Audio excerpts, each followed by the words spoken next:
We're up 2:30. So welcome everyone to the Recipient Rights Advisory Committee for Ottawa County Mental Health. We'll quickly call the meeting to order. The first item of business will be to approve today's agenda on the 6th. So we'll look for a motion of approval of the agenda. So moved. Is there any discussion?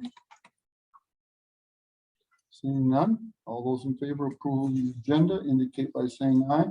Aye. Before we go to the minutes, I forgot to formally introduce Steve Savage. He's going to be one of our new board members. And so we're very happy to have you here, and thanks for volunteering your time and energy. Appreciate it. The other item is the minutes from July. We do this recipient rights meeting every quarter, and so our last one was from July the 25th of this year. So we'll entertain a motion for approval for that now. So moved. Any discussion? All those in favor of approval of the minutes indicate by saying aye. Aye. Next is our first opportunity for public comment. So if there's someone online that would like to make a public comment, please give your name, address, and limit your comments to 3 minutes. Please. Rosalie Austin. Is it my turn? Yes, go ahead, Rosalie. Hi. I don't know if you all had a chance to read in the Holland Sentinel about Senator Roger Victory and the hairstylist and a person that went to get her hair done because I guess you have to have a license to wash hair to get your hair braided. But anyway, in that article, I'm glad Roger's addressing that, but the girl lives in a group home. Her mom is getting older and it's harder for her mom to be able to wash her hair. She was recently moved into a group home and the facility isn't equipped to wash someone's hair when they're in a wheelchair. They try, but it just doesn't get clean enough. She was so excited for her appointment with us. It was her birthday weekend. It hurt everybody so bad to have to turn her away. We just couldn't do it. It's something so simple. I would like this to be a public verbal recipient rights complaint on behalf of this young lady, because why is she in a group home that is unequipped to wash her hair that is so simple to do? Do they have a Hoyer lift? Do they have a proper bath chair for her? Do they have a shower hose? Handheld shower? Are they properly culturally competently trained to provide skin and hair care to a person of color? I just don't understand that. And the family will never know if they did a formal complaint because they're probably not aware of the recipient rights process, or if they did, they feared discharge, or because complaints equal retaliation versus quality process improvement and corrective action training. And the first thing is a red flag for neglect is a decline in appearance in facilities. Okay, well, I appreciate Rosalie. I did read that article that was in the Sentinel, and I think that makes good sense that our good senator is going to try to make some changes there, so that makes it a little bit easier. But regarding this particular client, we will follow through on that and kind of look into it. So thank you for your input as usual. Much appreciated. Okay, and then also, I just have a recipient rights summary report from my complaint 3631. And I'm told on there that as a complainant under the public mental health code, I'm not protected for the right to confidentiality and dignity and respect. But in the recipient rights code book, family members are to be treated with dignity and respect. And it concerns me that a recipient rights director in a summary report and an executive director agrees to that's the beginning of the downfall of the quality process improvement.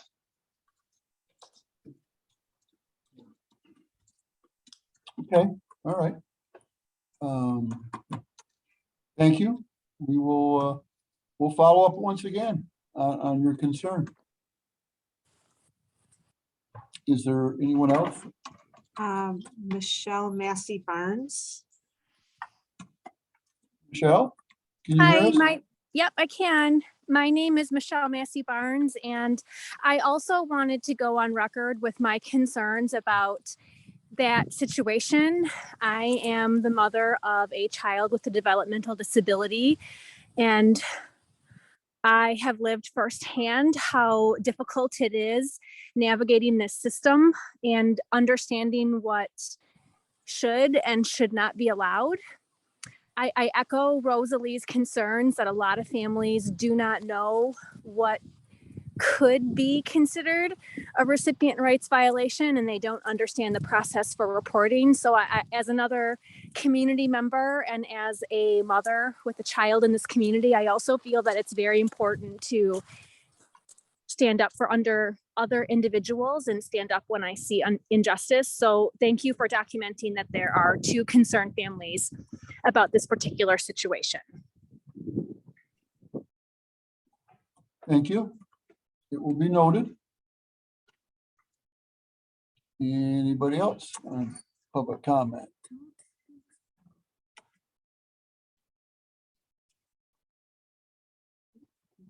Here. Nope. Okay. There'll be another opportunity for public comment in a few minutes. Next is new business. And it's our quarterly report. And that's why Brianna is here. I think you were given some of the information ahead of time so we can take a look at it. So it's our attachment A in our packet. Would you like to summarize? I will summarize. Yep. So this report covers July and August. And you will see that there were 7 complaints opened in July and 9 closed, all of which met the time frame as outlined in the Michigan Mental Health Code. You'll see the substantiated complaints that were closed out had appropriate either remedial action or disciplinary action as defined by the Michigan Mental Health Code provided by the respondent, which is usually the provider agency the complaint is against. If they don't send an appropriate remedial or disciplinary action back that meets what the Michigan Mental Health Code, I guess, defines as proper remedial and disciplinary, then we would ask that provider to take further look into it so it does actually meet the code requirements. And then August, we opened 3 complaints and closed 4. Again, with the substantiated rights violation in there, also met the required definition in the Michigan Mental Health Code for disciplinary action. A new thing that just got rolled out related to incident reports and even recipient rights complaint forms. We actually have a mechanism online now that you can fill out the recipient rights complaint form or incident report and immediately submit it. It comes via fax, like through a private email message or a box, a little inbox just for me. And so I kind of anticipate I'm going to provide an update at the next provider meeting. But I think since COVID, some of our reporting of unusual incidents related to the incident reports has been down just a touch. And I think that mechanism will make it a lot easier for providers or staff to more efficiently submit an incident report of an unusual event. So if somebody has a bruise or they have to go to the urgent care, the ER, or get hospitalized, or if there's a behavior episode, I foresee that number going up just because it's going to be so much nicer for people just to submit that incident report, not have to worry about dropping them off here at community mental health, attaching them to a secure email. It's just automatically secure and done, right? Yeah, I think it's going to be nice. So like I said, in a couple of days, I think, what is it, Thursday, we have our provider meeting, and I'm going to provide an update to our providers about that. So that'll be really a nice option. Meetings, still just attending meetings as normal. Some meetings are monthly, some are quarterly, some are weekly, but still most of those meetings are in person now. We have not resumed the adult foster care, the DHS meeting as of yet, because many of the state employees are still working remotely. So we could probably figure out something more virtual to do it safely, which we probably should do again, because it's really a nice meeting to stay connected with one another about different complaints that are going on within Ottawa County. And then training, these numbers are current up through the end of July. We are still doing all virtual classes as of right now.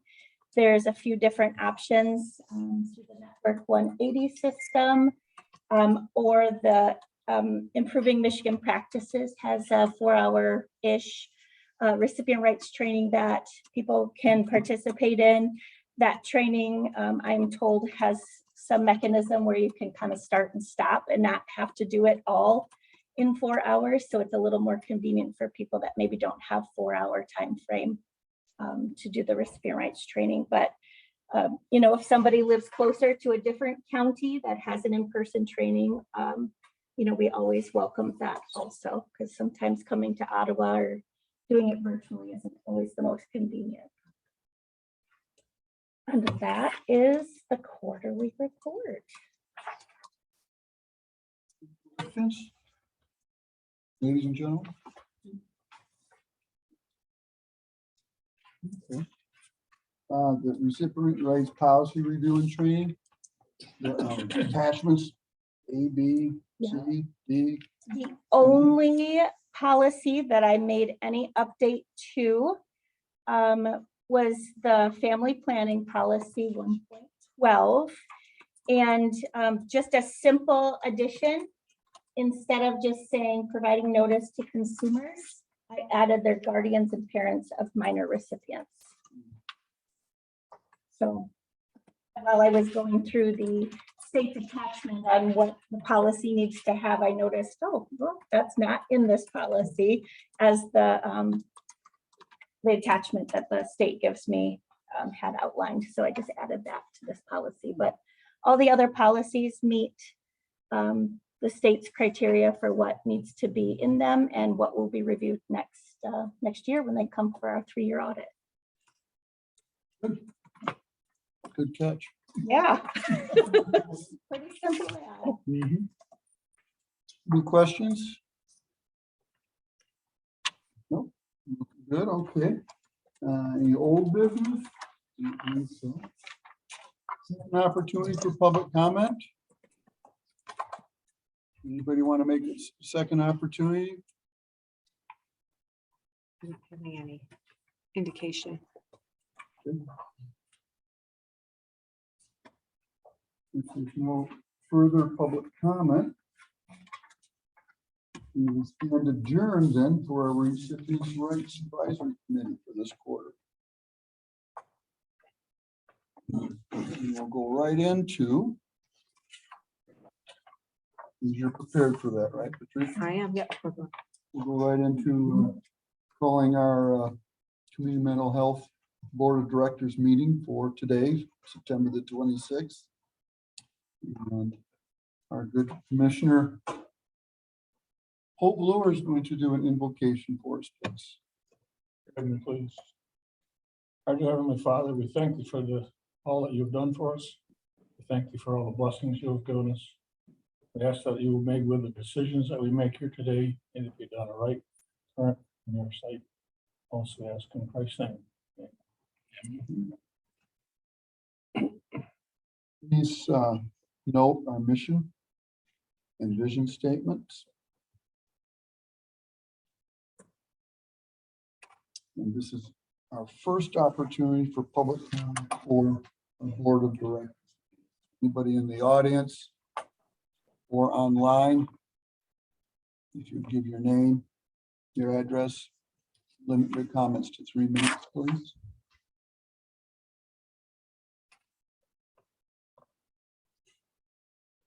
Okay, seeing none, we'll move into our consent items. We have the agenda for today, September the 26th. And we have the minutes from our last meeting, August the 22nd, and we're looking for a motion for approval of those. So moved. Support. Any discussion? Seeing none, all those in favor of approval of consent items, indicate by saying aye. Aye. Opposed? Motion carries. Old business, none. New business, our service contract.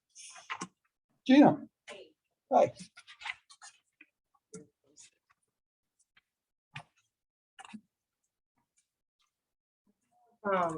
Couple contracts to present to you today. And I'll start with Bethany Christian Services. It's a grant pass-through MOU with Bethany Christian Services to focus on outreach to Hispanic youth and their families, provide mental health screening and assessments, provide trainings, and etc. And it's a renewal.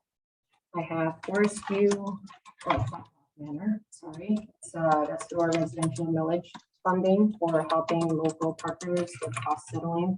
It's a one-time payment for the provision of in-county residential stabilization support and assistance in aiding contractor with direct care staff recruitment and retention, and to assist with compensating for non-related direct care expense and a room and board.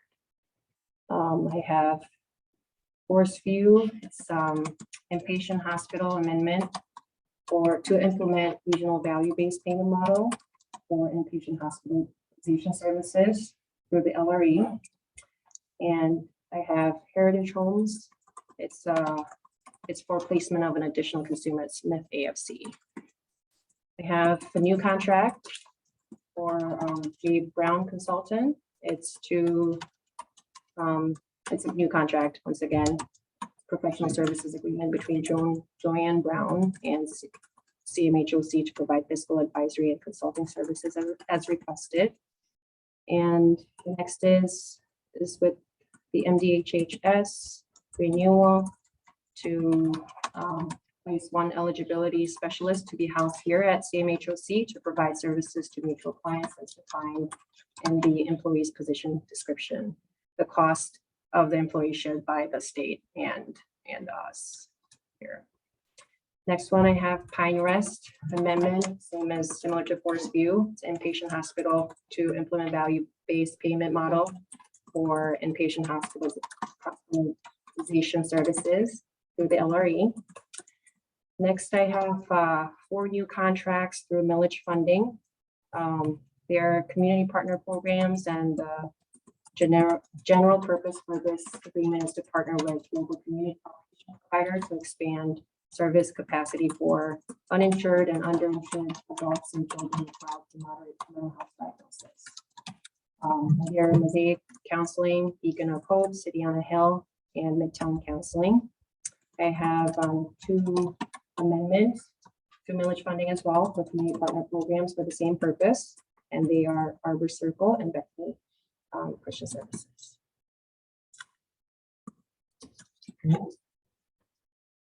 Questions for Gina? Contracts? Was the new one was added to this, right? Wasn't there an added one? An additional one that Patricia sent out?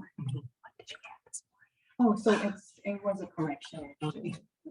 Asked her to. Oh, okay. All right. Yes, and that's already cited. Okay. Yep. Any further questions? Looking for a motion for approval of these service contracts as presented. So moved. Review questions or further discussion, all those in favor of approval indicate by saying aye. Aye. Opposed, that motion carries. Next is our financial statement.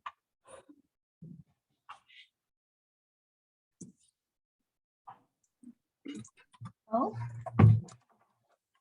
Alright, so I'm here presenting the financial status report for activities through the end of August of this year, which is month 11 of our fiscal year.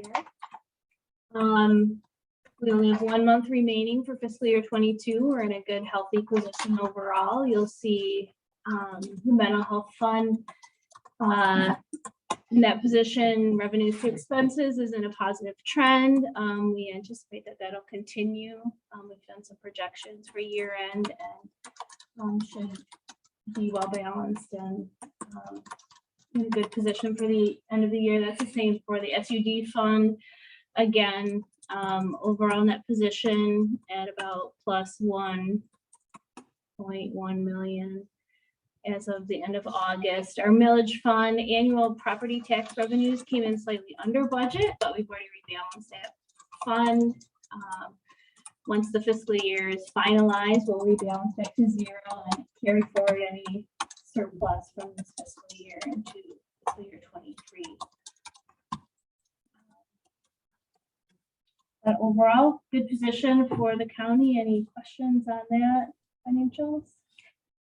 I guess, looking at reading this, Lynn, maybe you can help more. How come we're, I know you have a reason why, but grants for the SUD and the mental health, we're under budget? What does that mean for grants? Grants is money that you get. Yep. So we have now several grants and we're underspending those Okay. grants in some cases. Most of them have carry forward that we can move into the following So year. that doesn't mean that we're under budget, that we're short by that much. No, it means Okay. we're not Spending spending. it all. Yes, we Okay, have the okay. money in there. And actually a big chunk of that is the CCBHC because that is a carry forward. We got a large allotment year 1 that will go into year 2 as well. So a big chunk of that is the one grant itself. Okay. Thank you. It's 1.1 million carry forward. Yep. As for the LRE bucket report, this is the statement to the end of July, so 1 month behind where we're at. Same thing, good position overall. The LRE is in a healthy position. This report, some things of note. They are projecting a performance bonus for the region of 2.79. You see the bottom there. Projected on DHHS performance bonus. And there hasn't been, I don't know how that is shared or how that, what happens with those revenues, but it is something that we're going to keep track of. If it'll be shared or added to the ISF or need, may not even happen at this point, but I think we're in a healthy position overall. You'll see also they've reported projected reserves to be fully balanced and to the maximum allowed amount for the ISF for the region. So that'll put us in a very good position to start fiscal year 23 with full funding and risk. Cool. Questions on the bucket? You need to have a motion to approve our financial statements. So moved. Second. Any questions on the financial statements? All those in favor of approval of attachment B, our financial statements, indicate by saying aye. Aye. Those opposed, that motion carries. Thank you. Thank you. Next is an appointment for Sarah Hogan to fill a 3-year term effective October 1st through September 30th on 2025 for the Lakeshore Regional Transit Board, correct? Do you want to give a little bio on Sarah? I sure will. Sarah is someone who currently works for one of our provider organizations, Benjamin's Hope. She is not in a position that creates policy or deals with finances, so she actually is somebody who can serve on the Lakeshore Regional Entity Board. She's just someone who's very interested in mental health. She's someone who's eager to learn more about the LRE and how she can contribute to its success. So I think she'll do a really good job. So what you're saying is no conflict of interest There, in no. the provider category. right. with the What is her position at Benjamin's Hope? She does human resources and some other admin type of work. Okay. That would not be in the category of. No. This would fill 2 of the 3? Mhm. Okay. Because each LRE member has 3, Mhm. correct? Mhm. Any questions regarding the appointment of Sarah Hogan to the LRE board? Someone like to make that motion? So moved. Support. All those in favor of the appointment of Sarah Hogan to the LRE board for a 3-year term indicate by saying aye. Aye. Those opposed? Carries. Next is our director's report. Alrighty, I handed out to everyone the strategic priorities for fiscal year 22-23. And I'm gonna go over them very briefly. They should look pretty familiar because they're similar to what we've had in the last couple of years. So just a quick review of some of the accomplishments we've made in the last year. One of our priorities was to preserve core services in the public system. We have been able to maintain adequate staffing to increase in service requests. We're still having some difficulties, but we've added about 30 positions in the last year. Family services continues to be the area with the most demand for services. And we, like I mentioned, we still are having some difficulty recruiting internally for master's level positions and some of our traditionally harder to fill positions like crisis and ACT. One of our other priorities was to advocate for the preservation of the public managed system. And as you know, throughout the year, we have been I've been speaking with our local legislators and been part of the board association's advocacy efforts, really to get information and education out there about what some of those changes might mean to the public system. Integrated health and care coordination is another priority. CCBHC, so that's the Certified Community Behavioral Health Clinic. As you'll remember, that just got up and running in the last year. We're entering year 2 of that, and it's moving right along. We've had some challenges hiring staff without that grant as well, but we are working on increasing health and wellness opportunities for folks and really trying to identify where we need to focus on coordination of care with our nurses, with primary care physicians. Again, took us up a little bit to get that grant running, but I think we're really doing well and hitting our stride with that. We did have hopes that the Intercare van would be back parked in our back driveway. Intercare, mainly due to COVID, we had to shut that program down, and then they thought they would be able to get some staffing for it, but it just hasn't panned out for this year. That's something that we'll continue to look at, that as well as the dental van in that partnership that we have with the health department. We continue on an ongoing basis to look at upgrades to our EHR. And as you know, during COVID, we really embraced telehealth practices. We're moving back towards face-to-face, but we are definitely maintaining some of that telehealth practice where it makes sense.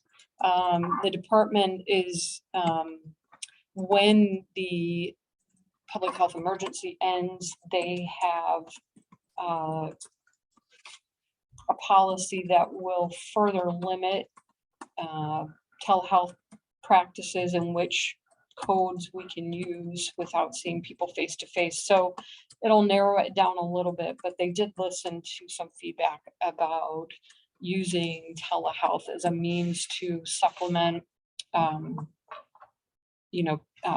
counseling and therapy services. Efficiency and accountability is another area, another priority area. Again, our technology upgrades, our EHR, that's ongoing, and we're really constantly looking for ways that we can make it easier for our staff and collect the data we need to collect. We have made improvements in our timeliness of data submission to the Lakeshore Regional Entity. And we have ongoing efforts to train our staff with evidence-based practice and best practice models. The last area of priorities is managing costs and advocating for adequate funding. As Amy said, this year we did pretty good. I think we'll be very close to our expected revenue to expenditures, trying to push as much money as we can, obviously, out to our provider system and our own internal services. And we continue to kind of fight that battle of making sure that there's enough money to do everything they're telling us to do and serve as many people as we can. So for fiscal year 22-23, strategic priorities remain pretty much the same. The only difference is I really thought it was important to recognize that we need to support our staff and our provider network staff. It's been rough. That's not unlike everywhere in this country, quite honestly, dealing with the pandemic. But there is a lot of, there are a lot more people out there who are requesting services. And I think people tend to be having a harder time of it. So people we're seeing often are more complicated and really are sicker. And you can see that playing out in our staff. I think they're holding on, but they are stressed. So we're definitely wanting to pay attention to that. Our provider network, I will continue to tell you that they are struggling as well. Direct care workers remain in short supply, not just in our world, but nursing homes, anybody who relies on that personal care and support. Those are still jobs that are very understaffed.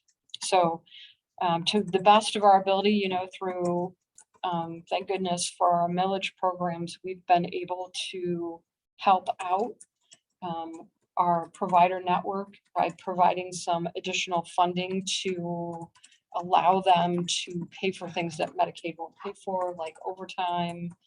And I know they're appreciative of that. That's something that we're planning to continue this year.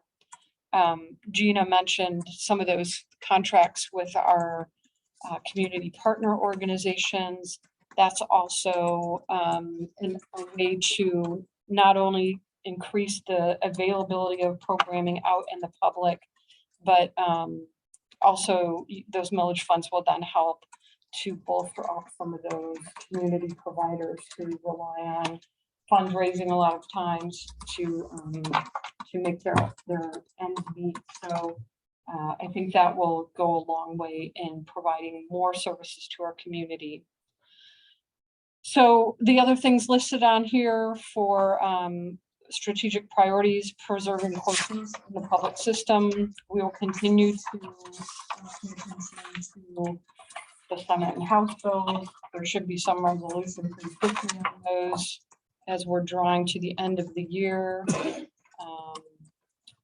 We need to continue and add really more focus on housing, transportation, and employment. I've let you know that we do have that housing committee going on.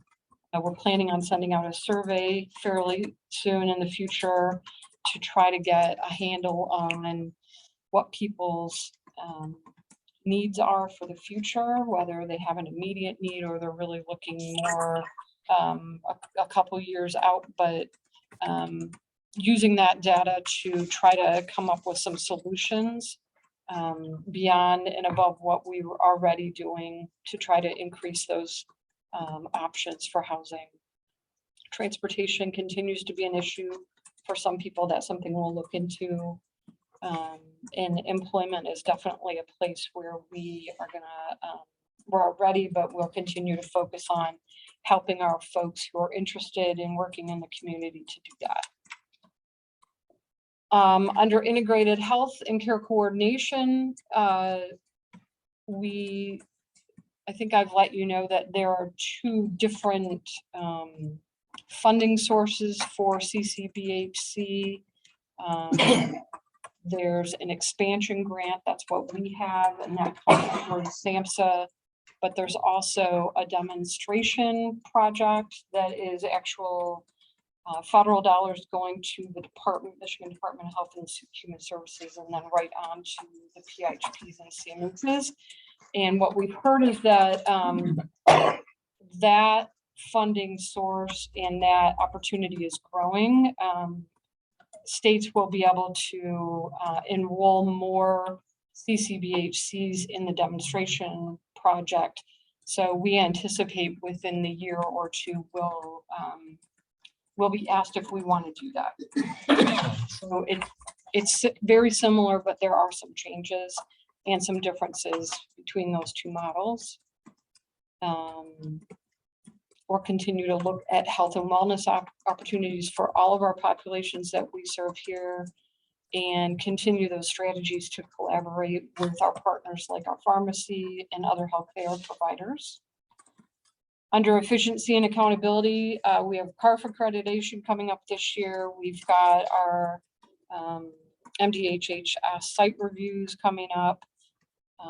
We continue to look at ways that we can streamline our paperwork and our admin burden. It takes a lot of our staff time and our contract staff time to do all the paperwork and all the data collection that we need to do. And we continuously look for ways that we can limit that so that people can actually get out there and provide services.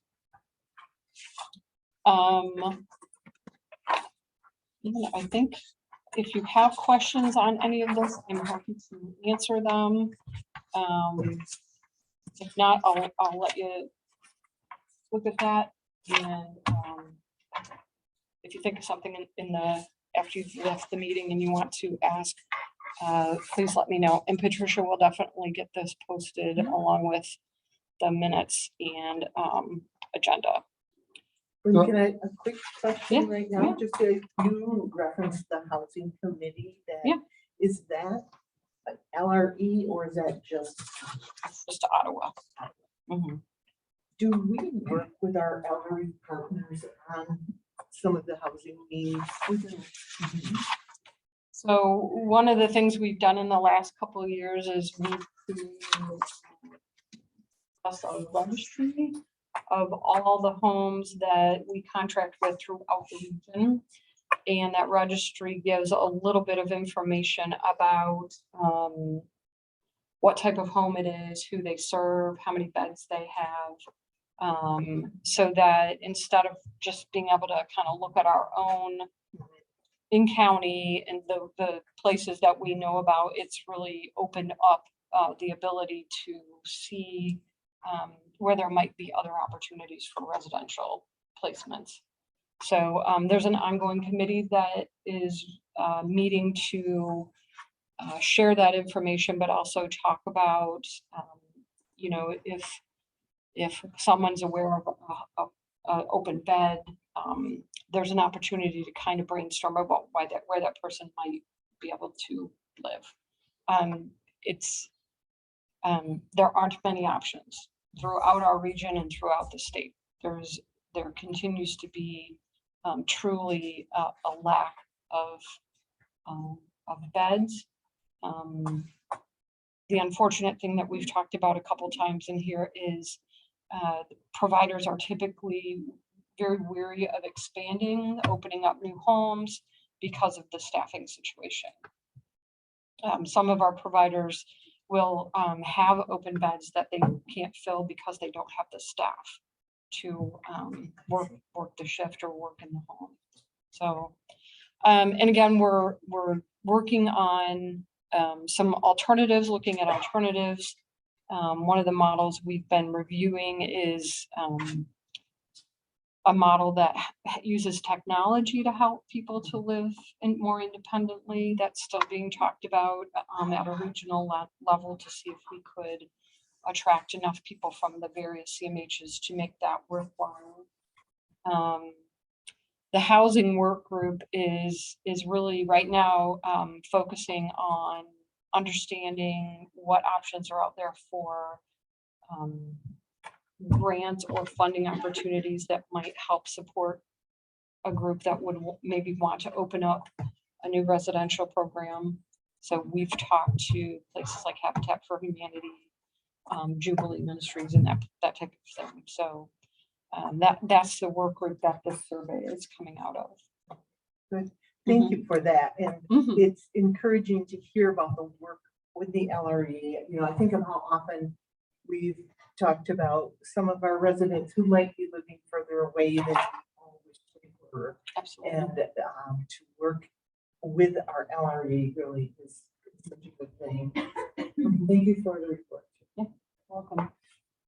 I had a question on the efficiency and accountability. Yeah. One of the things that was brought up at the last LRE meeting and training was that some of the different counties partners don't seem to get stuff in on time. And that's direct relation to, the Medicaid funding coming down the chute to all the partners. And so you said make significant improvements in timeliness of data submission. What would be some ideas or things that you implemented to make that happen? We really just refined our process in how we were submitting our data. We had a lag time of a couple of months, and we've really tried to be, as close as we can. There's always a lag between claims that come in or data that comes in from our provider network, but we've really tried to just make that as streamlined as possible so that we're able to submit data within a couple of weeks of when it's been submitted to us.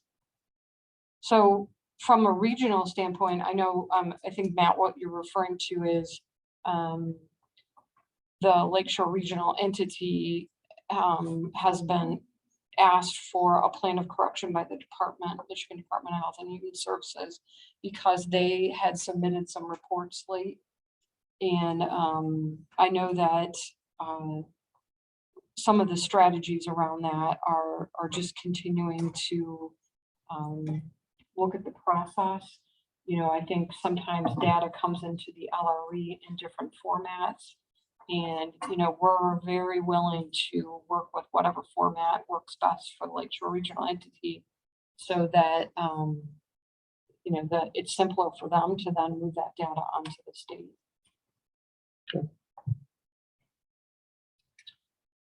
Thank you. You're welcome. So I have just a few more updates and then I'll be done.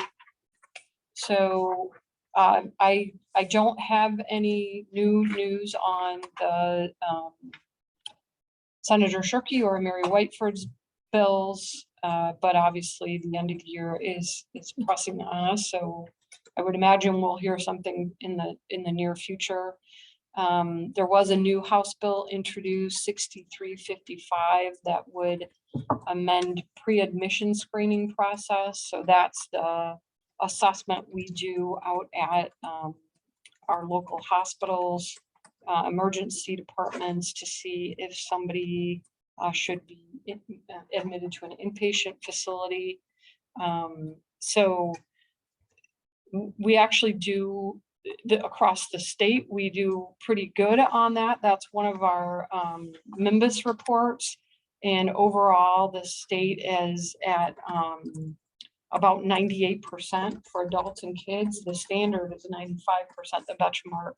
So we're not exactly sure how that, really the intent of the bill is to speed up the process so that people are not sitting in emergency departments waiting for an open psychiatric bed. But really that first pre-admission screening has to be done in 3 hours.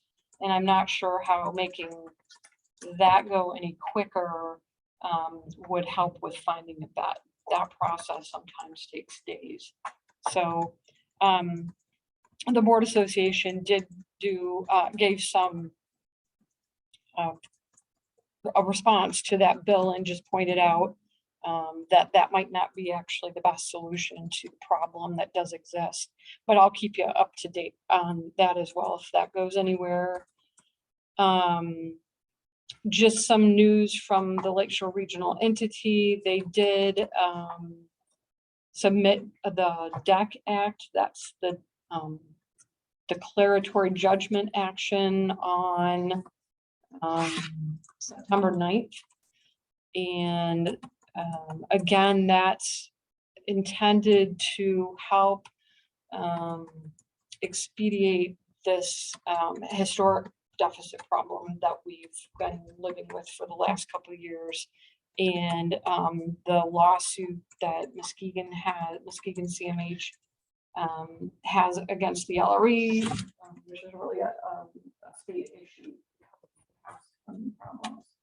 So the hope is that that DEC Act will speed things along, but it could take a while before we hear anything back from that as well. We did finally get our Medicaid rates for fiscal year 23. We got them about 2 weeks ago. Again, our fiscal year starts in 5 days. So it's always a little late. There was some good news. I believe the percent projected cut was decreased somewhat, but we will still take a reduction in revenue. And I know Amy's working with the LRE to really sort out what the dollar amounts will be for next year. I think we're going to do okay, given that there won't be money coming off the top for the ISF, and the Beacon contract ended, which was a pretty substantial expense. So given all of that, I think we will be okay as far as our revenue amounts. The problem we have obviously is most of our providers have asked for an increase because of inflation and the staffing issues that they're having. And I know Amy's working on what we can afford, if anything, for a rate increase for our providers for next year. So as soon as we know where we really are at with our budget, we'll be able to get back with those people who are asking. News as far as CMH, last Thursday was the Recovery Fest. That's for substance use disorder folks who are in recovery. As far as I know, it went pretty good. I wasn't able to make it, but Ann is over there telling me it went well, and I appreciate her help on that. We recently had an SUD prevention site review, and we got full compliance on that. I think I'll leave you with that. Unless anybody else has questions. Questions, folks? Under the general information, comments, and meetings attended, please note the reschedule of the October board meeting. There's going to be a CMH conference. I think it's in Traverse City. It is. And I think that you would have to let Patricia know if you were interested in attending that conference, because you'll have to be able to get hotel rooms, et cetera. Yes, sooner rather than later, just because the hotel rooms really go pretty Right. quickly. The notice came out, I think, on Thursday, and I was like, those hotel rooms go quickly. But then they also, people book up 10 of them and then only use 2, so Right. they usually come.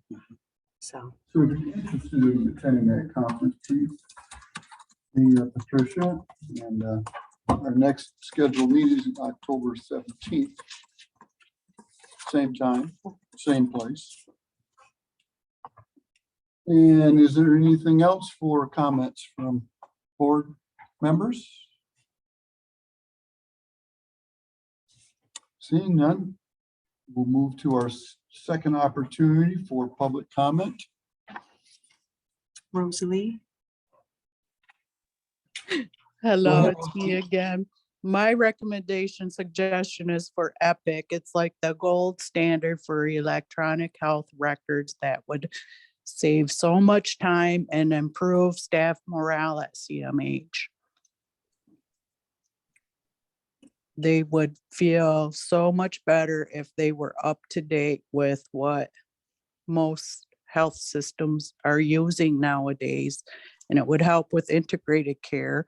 And if we had patient portals for CMH, and then I was looking at other county Facebook pages, and some of them you can even apply online through their website for services.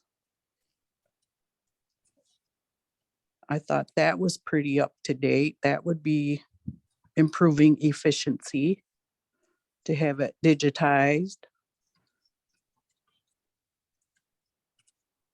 Yep, I see a lot of positive head shaking. So you're right on target with some of these initiatives. And that's something we'll want to do. We'll want to get involved in. And that there are alternatives to group homes, independent living, supported independent living, self-directed services. The resources are there to support people in their own homes. And we still have the same difficulties with staffing as the licensed places.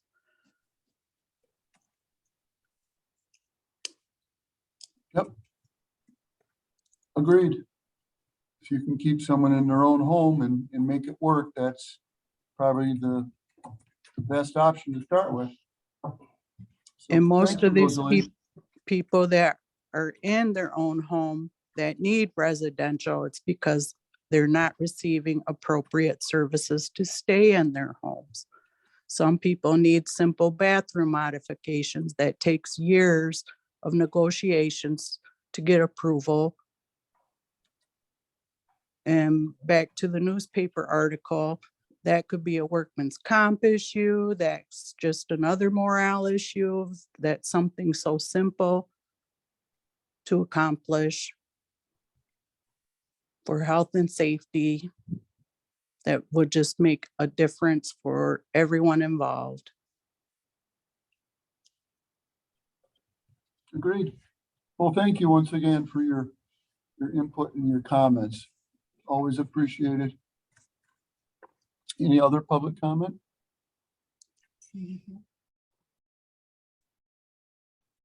Okay, there's no other public comment, no comments. We'll stand adjourned.